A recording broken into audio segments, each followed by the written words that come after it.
The Hazy podcast is brought to you by EKtheDJ and Michael Reid. Join them each season as they discuss the adventures contained in various audiobooks. This season, they'll be providing reactionary commentary on the So I Got Hazed audiobook by Michael Reid. Chapter 7, A Little Change. September 20th, Fox and Hounds. Nothing in life is fair, and nothing would be fair while we were pledging. That was for certain. It didn't take the brothers long to make us realize that every day we pledged, it was us versus them. We'd figured that the lock-in event was just the tip of an iceberg that we were going to wish we never got stuck on. We were right. LT didn't help things by telling us that Fox and Hounds would make or break us. F&H, known as Fox and Hounds, was the first time in my life I participated in ritualized hazing. It sucked, but the story is awesome. By talking to the brothers before the event, we were able to surmise that the Hounds had to catch the Foxes. 2 brothers would be the Foxes, the last 2 initiated into the fraternity, and my pledge class would be the Hounds. If we were able to catch the Foxes, then we would all get hazed together. The idea seemed simple enough, but there was no way we would make it out ahead. I had a feeling we weren't going to get a fair shake, and so did my pledge brothers. When it was time for the event, we went to the main fraternity house. We walked over with our Chuck Taylor shoes on, ready to take on the world. It seemed innocent enough. They called us in and had us line up against the wall. The house's main party room was filled with more fraternity brothers than we had ever seen in one place before. There were a lot of faces I didn't recognize. Their silk letters on hoodies, t-shirts, and sweaters looked almost mesmerizing. They were there for a show, and they would get one. After the cheering of our arrival ended, LT explained the event in full detail. He started by saying, "Welcome to Fox and Hounds, schmags." I didn't know what a schmag was, but it didn't matter. The brothers were roaring out with cheers. Some were even so excited that when they raised their arms, they spilled beer on the floor and one another. When the cheering stopped, LT started his explanation of the event. He explained the event with such pride, it was as if he was letting us participate in something that was not only important to the fraternal pledge process, but personally important to him and all of the brothers. The objective of the event was for any of us to catch Chippy or Eric, the brothers that had gotten into the fraternity the prior semester. LT told us that we would be working in teams to solve clues, and each clue would lead to a station. We would have to run from station to station. The stations were each SIG-H owned houses all over campus. We would have to solve the clues quickly to get to the station before Chippy and Eric so that we could catch them. Each clue would lead us to the next house, event, and if we beat Chippy and Eric to the house, they would have to participate in an event with us. If we got caught by the police for whatever reason throughout the night, under no circumstances were we to say that we were pledging a fraternity. If they knew we were pledging a fraternity, we were never to say what fraternity we were pledging. We had to give LT our pledge pins at the beginning of the event. He said that it was so we wouldn't lose them. It was also in case we decided to quit partway through the event, or if we got caught drunk and arrested. We could not cut through campus if we had to travel from the light side to the dark side of the town. That way, nobody would see us all together, running, drunk, and covered in shit. That went for that night and any night following. We were never to tell any authority that we were pledges of SIG-H. This was for a few reasons. It would make the fraternity look bad. Cops would target the fraternity, and because we were all illegal, first semester freshman pledges. For our pledge class, we thought it would be relatively easy to get from location to location, jogging in a group. We were all in great shape. James and Tony surfed all day, every day. John was pretty jacked from playing football, and at the time, my cardio was insane. We all had our physical strengths and weaknesses when it came to athleticism. We thought we were going to crush the event. It also seemed that our questioning of the brothers before the event yielded somewhat accurate information. When LT finished explaining the rules, we received our first clue. Our clue was as follows. It's a house near you where there lives a brother, or more than 2. What a terrible clue, I thought to myself. There were tons of SIG-H houses that had more than one brother in it in the area. Then we put our minds together. And by our minds, I mean James figured it out by himself. He called out, "Barrera's house." Trent Barrera lived with two other brothers, Ron Russo and Jordan Jacob, JJ for short. Their house was about 2 blocks away from the fraternity house. It was directly beside the Sweetheart house, where Patrick O'Connor and 2 Sig H sweethearts lived. As soon as we had figured out that Trent Barrera's house was the answer to the clue, we raced to his house for the next station. Brothers were shouting and screaming for us to hurry, or we wouldn't beat Chippy and Eric. Chippy and Eric were already out the door. They had a good 2-minute head start. We raced to Trent Barrera's house, but didn't even see Chippy and Eric. I think that it's the hardest part when we were pledging and starting that event is that we had no idea how many brothers were actually in the fraternity. So to play a game where the relay race is based off of trivia on where these people live or who they are, who they live with, is exceedingly hard for a pledge. Which is why you were supposed to knock out so many interviews. Exactly. But this is only the second or third week. So in our little minds, we're like, who needs an interview? What good does that? We've got all this time. Exactly. But time was not on our side. They must have taken a shortcut because we sprinted so hard we had no air left in our lungs after 3 blocks. And neither Chippy nor Eric seemed like they were more athletic than our pledge class. Trent's house was almost a straight shot from the main chapter house, so the fact we didn't see them made us think they teleported. We knew things would be rigged. A gross head start, knowing the answers to event questions and trivia. But this is when we realized Chippy and Eric were using a car. This started to support my idea that there wasn't going to be any winning in our future that night. When we got to Trent Barrera's, there were fraternity brothers there waiting for us, with more pouring in the door behind us every second. Other brothers were casually walking from the fraternity house to Barrera's house. Some were even so lazy, they were driving over. Trent's house wasn't a house. It was an apartment. The apartment building was 3 or 4 floors high and had 1 unit on each floor. It was a brick building that had large balconies on each floor. The top apartment belonged to a new alpha brother who had had a party a few days earlier where someone was hit in the head with a bottle during a brawl. Trent's apartment was a sub-basement level unit, which was cool, because the apartment had a tiny patio that was like a trench. I had only included that part about the bottling because people talked about that for like a week or two, like it was the biggest, coolest drama, so it just stuck in my mind. The apartment had 3 rooms and was much cleaner than the fraternity house. It lacked many smells and stains that made the main chapter house what it was. As soon as we entered the apartment door, I made eye contact with Chippy, who had a smile from ear to ear. A smile that I would be seeing a lot that semester. "Too slow, schmegalas."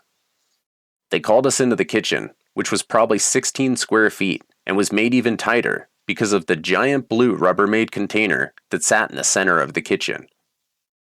We sat around our blue Rubbermaid container, quiet as field mice. I wondered what was next, and why we were sitting around that stupid Rubbermaid container.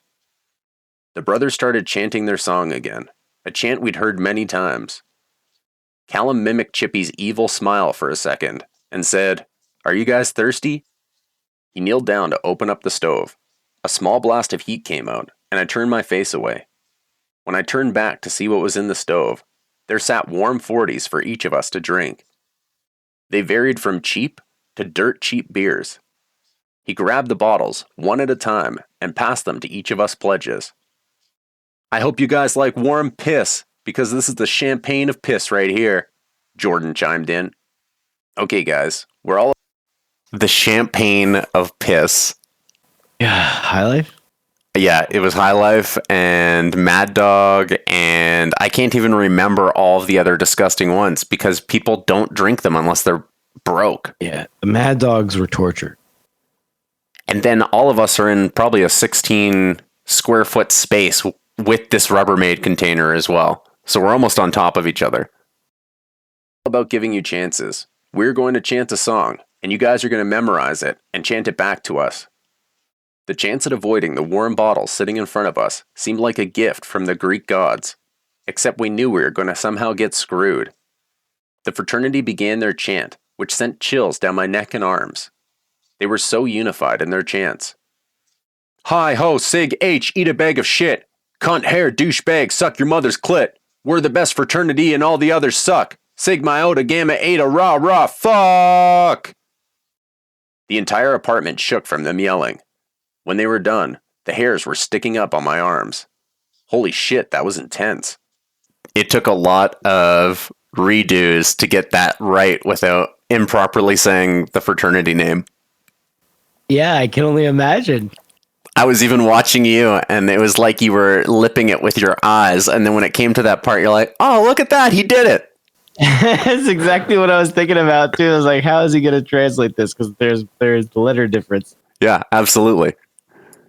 There are no fraternities with 4 letters, just so everybody knows. So Sig H is a play on the book's name, So I Got Hazed. Sigma Iota Gamma Eta. It all comes together. I said to myself. Now it's your turn, Chippy said. We looked at one another and counted down from 3. 3, 2, go. Hi ho, Sig H, eat a bag of shit. Suck your mother's clit. We yelled together, until being interrupted by every brother in the apartment at once. We had our chance, and we blew it. Oh no, the brothers said in unison. They started saying we failed, that we were wrong, and some screamed, what the fuck? I equate this moment to being in another country and trying to learn their national anthem with some really strong nationalists that are not happy that you can't learn it. There were so many heckles flying through the air. We had not only failed, we had epically failed as a group. Eric said, warm 40s, drink up, boys, pointing at the bottles. I thought to myself, okay, this is it. I can drink a warm 40. I looked at each of my pledge brothers, and they seemed a tad hesitant. We all started pounding our 40s and throwing up into the Rubbermaid container. The brothers had given us a chance to save ourselves from drinking the 40s, but we were incapable of memorizing their fraternity's chant as a group in one shot. Our pledge class was not by any means unified yet. We barely knew one another, and we certainly weren't close enough to properly work together to get out of hazing. With all of those factors combined, plus the added pressure of the fraternity brothers yelling at us, meant our continued failure throughout the night would almost be a certainty. After the brothers stopped us, they gave us a second chance to memorize the chant. Jordan Jacobs spoke up. All right, we're going to give you guys one more chance to not have to drink these. If you fail this time, then you're all going to have to finish those 40s. And these ones too, before you leave. We're going to repeat this one more time for you guys, so here it goes. They shouted their chant that we were supposed to memorize again for us, but it didn't matter, because we would fail when it was our turn.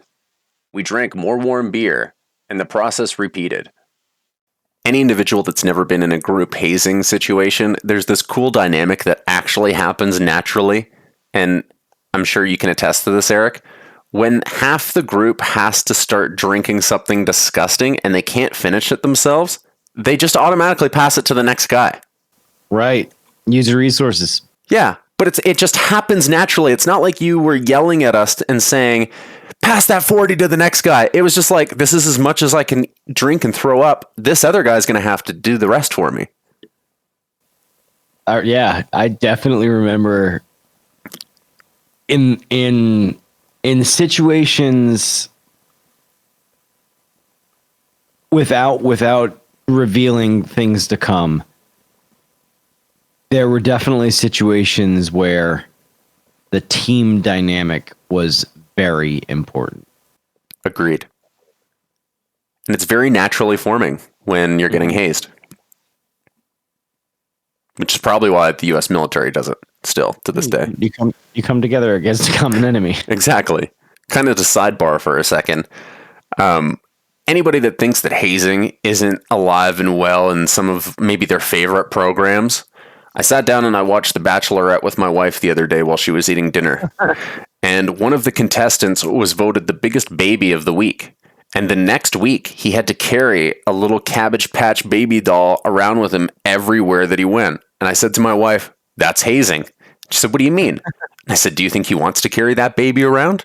It makes him look like inferior human being, like he's weak and now he has to carry this object with him everywhere he goes. 100% what that is. So any Bachelorette fans out there, hazing's even in your show.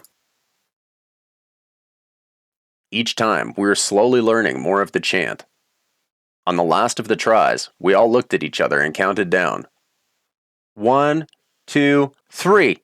Hi ho sig h, eat a bag of shit. Cunt hair douchebag, suck your mother's clit. We're the best fraternity and all the others suck. We had 2 lines left, and Tony blurted out, "Rah rah fuck!"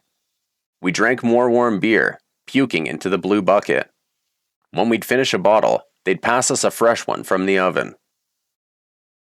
This is the other natural dynamic of hazing, is that when the group can memorize something and the weakest link cannot, the group retaliates against the weakest link. It might not be right away. It might be a subconscious thing. It might be something that starts to build up into like the retaliation bank, and then it explodes one day.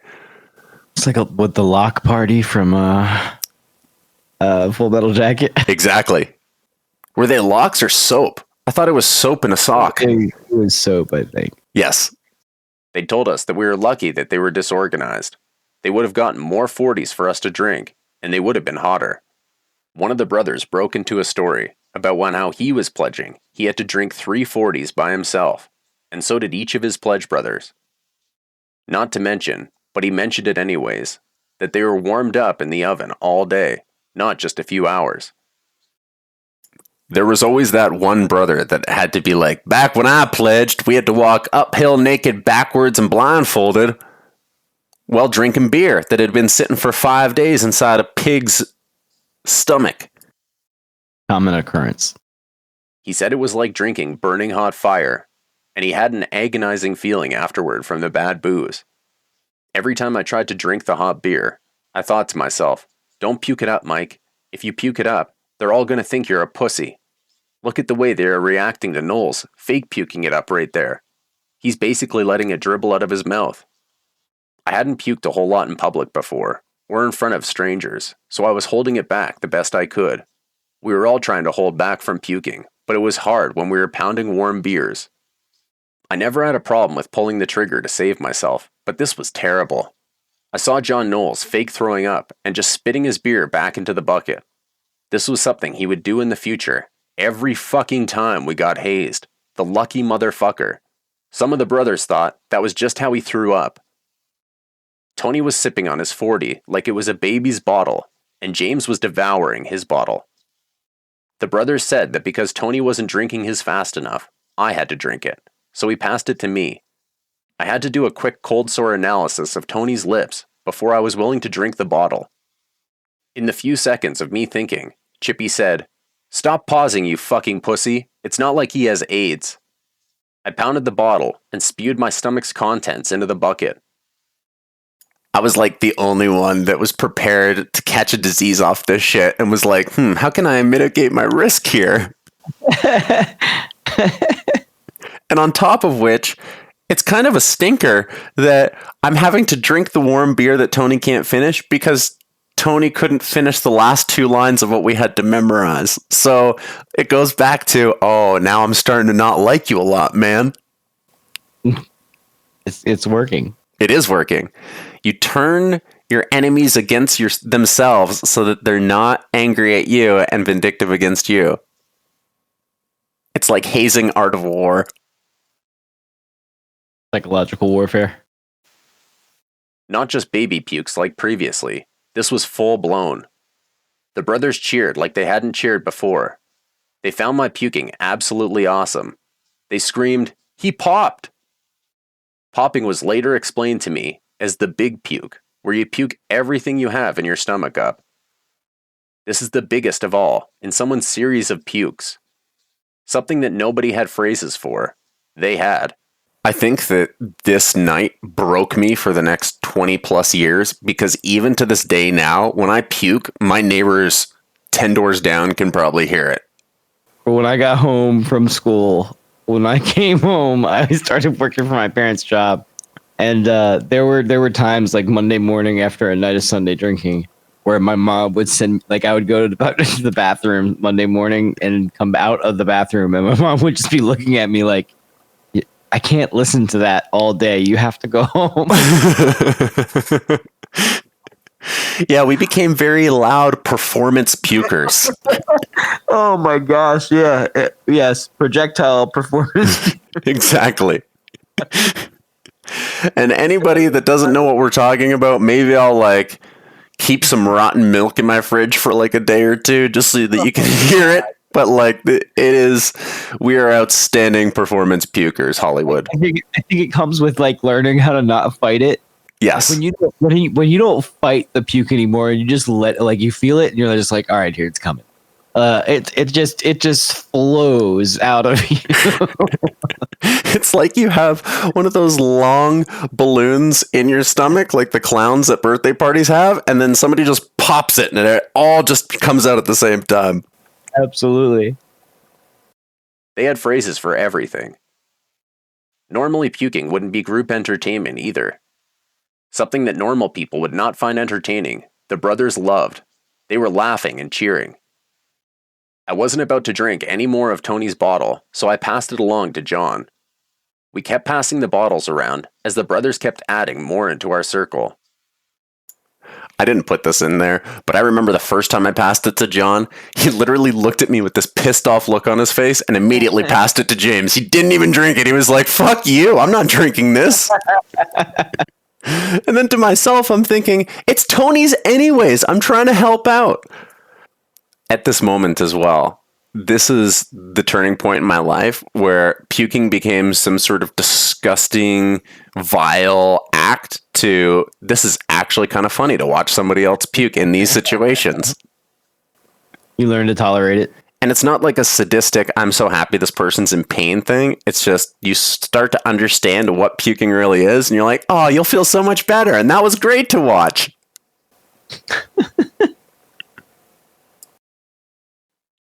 The Rubbermaid container looked like we had simply poured all the 40s into it and mixed in carrots, chicken fingers, and tacos. It was quite the liquid rainbow.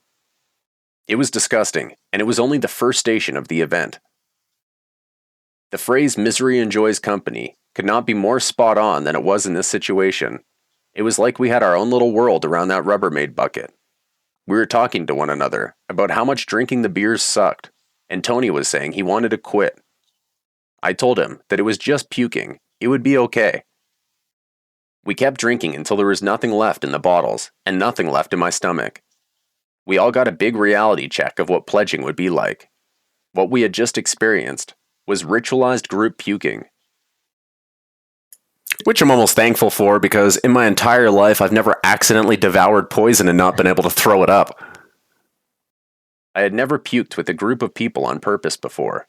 It wasn't completely awful. While it was happening, it was kind of funny. The next clue was, this next station is beside a house, named after something you get during the holidays. I knew this one. It was Patrick O'Connor in the Sweethearts house, right next door to what they called the Gingerbread House. The Gingerbread House was owned by a friend of some of the fraternity brothers as well. The Sweetheart House was only 30 feet away from Trent's apartment. We solved the clue and took off to the Sweethearts house. When we got outside, we tried to catch the nibs. We did catch Chippy, but it was a little late since he was already at the Sweethearts house. James and Tony caught him in front of the house. He must have just been standing there, because at the rate we had said earlier, there was no way we could catch him or Eric if they were running to a house only one lot away. So true, right? So yeah. After the first relay, we ran like 100-meter dash, even though it was probably like 1,000 meters to their house or 2,000 meters to their house. And then we didn't see you at all. So that's how we knew you like teleported. And then these houses are almost next door to each other for the first to second event. And somehow Tony and James catch you guys? Yeah, the slow ones. Yes. But they are also the only ones that went to the front of the house. John and I went through the back of the house. Because we had just given up all hope and ability to be able to catch you. Which I suppose is also a testament to Tony and James's character because they never gave up. Yeah. Chippy walked inside with a look of disappointment on his face because he was caught by James. It looked like Chippy and Eric would both be drinking with us because in the middle of the Sweethearts' living room lay another giant Rubbermaid storage bin. The Sweethearts let out their Sweetheart chant. It was a... Where the hell are you guys getting all these Rubbermaid containers from? Walmart. Walmart must be selling Rubbermaid containers like they're going out of style in Radford. Amazing on so many different levels. We are Sig H Sweethearts. We ladies do it right. Slam it, suck it, eat it, fuck it, rock your world all night. Representing Sig H like you wouldn't fucking know. Who we? We're Sig H. Bomb dirty rotten hoes. It was the sexiest chant I had ever heard in my entire life. All sang by sexy girls, with a few non-sexy strays mixed in. I was in awe, listening to them screaming at us. It was the first time in my life I had ever had a girl scream at me like that, let alone 6 of them. I'm not trying to disparage our fraternity at all, but for whatever reason, the Sweetheart chant is more gritty and awesome than our fraternity's chant. Yeah, I'd say so. I couldn't remember the Sweetheart chant. That's a memory trip down memory lane right there. When they say, who we, bomb dirty rotten hoes, oh, that sends a chill down my spine, even to this day. What would you say? The not hot strays, or what was the word, the phrasing, the way you said that? I said it looked like there was a lot of hot girls there with a couple non-hot strays mixed in. Non-hot strays. That's my that's gonna be my next band name. Non-hot strays. I like it. It was crazy and was awesome at the same time. I had hoped that they wanted to rape us. I would have even let the strays join in so they wouldn't feel left out. To my dismay, it was not a physical rape, but a verbal one. See, I was including the strays. Also, verbal rape is the worst rape, and I'm going to go into why that is in a second. They were there to yell at us, and we couldn't say anything back. This was the worst kind of demeaning rape to a man, a screaming mind rape by a woman. They weren't just kicking our asses verbally, they were full-blown raping our minds. They were screaming and yelling at the top of their lungs, calling us worthless, and saying that we wouldn't make it into Sig H. They continued by telling us that only men were in Sig H, and they weren't sure if what they saw in front of them were men. Now, I'm only focusing on the main dialogue here, but the entire time the other ones are screaming, pussy, loser, like every name that you could possibly think of. They said they had a question for us, and we had to answer honestly, and not like a bunch of little cowards. We had to answer with balls, like a man would, like someone with conviction would. The Sweethearts asked which one of them we would fuck, and how we'd fuck them. Chippy and Eric answered first. After they both answered, the Sweethearts made them drink out of a handle of vodka. They dry heaved and fake puked into the bucket. We were worried that we were going to be pounding the vodka bottle until it was finished. When I saw you start pounding that vodka bottle, I thought to myself, okay, I could do warm 40s, but this is how people die. That was the first thought in my head was, okay, you have to be careful here, Mike. You could die. All of my pledge brothers drank from the bottle too, but only Tony grimaced when he drank from the bottle. When it was my turn, I kept my answer short because I knew whatever I said would be scrutinized. I was honest with my choice, and I picked Jewel. I told her I would fuck her missionary and look her straight in the eyes with deep, long strokes. I thought that sounded pretty damn good, and dirty.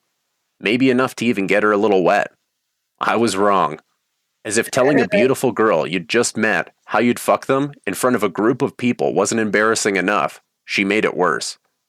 She completely exploded in a heat of sweetheart rage. As if you think I'd fuck you, Mike.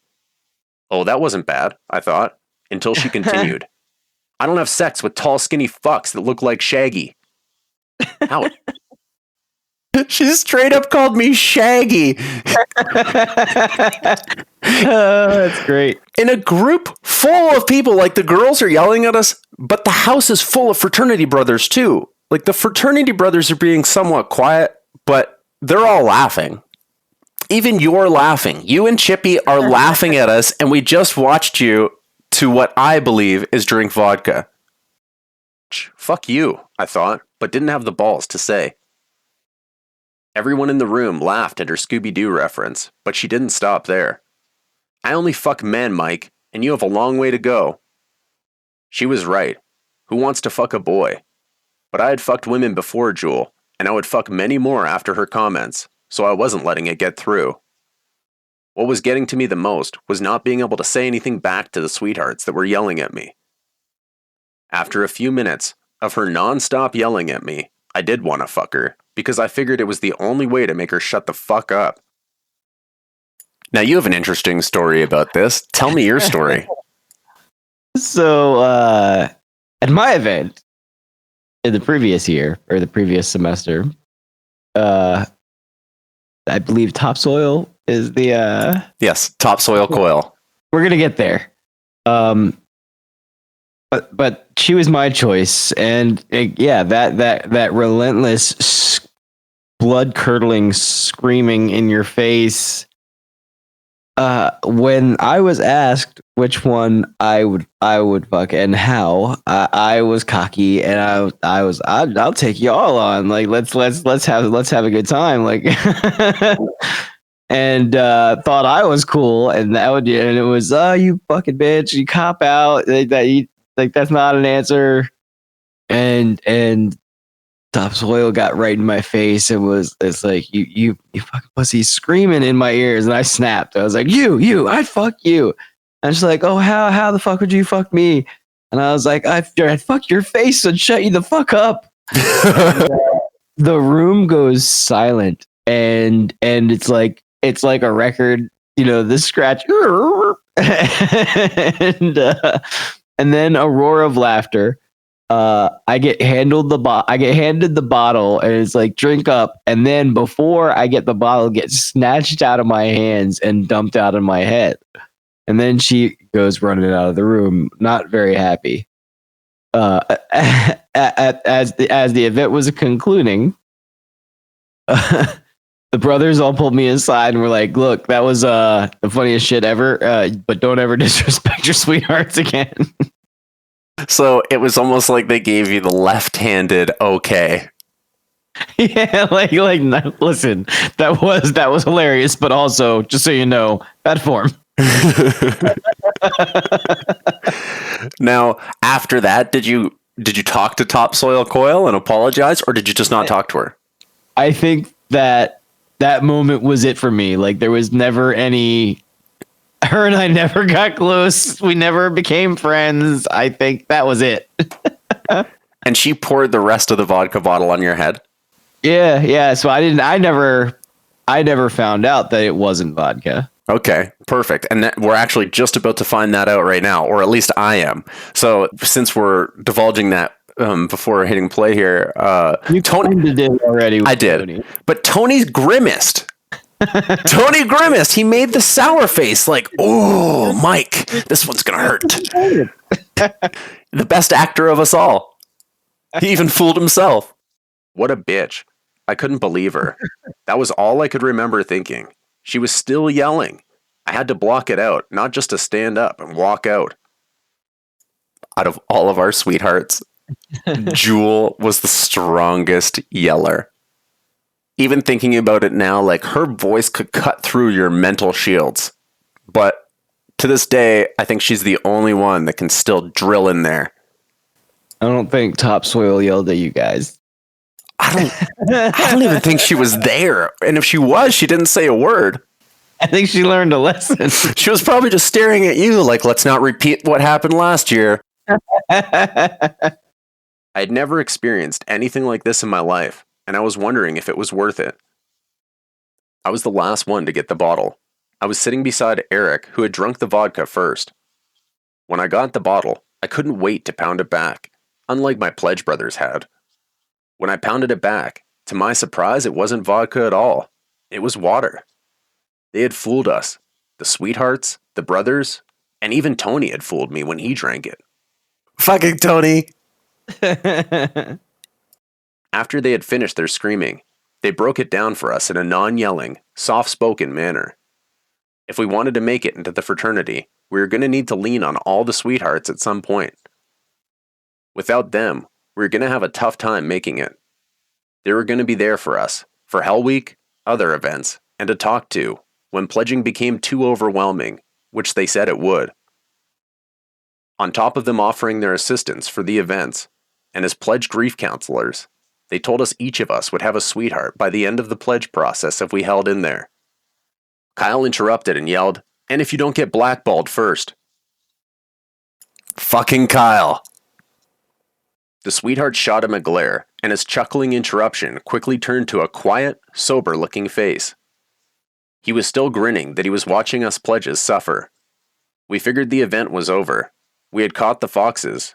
We were wrong. When we finished, they told us that we weren't winners, and we would never be winners. There were more stations. The sweetheart said the brothers let us catch them to get us warmed up. Someone shouted that there were still 6 stations, and it was getting late, so we better hurry. 6 stations, and we've only done 2? What the heck? Oh, and the worst ones are yet to come, too. They are. The worst ones are definitely yet to come.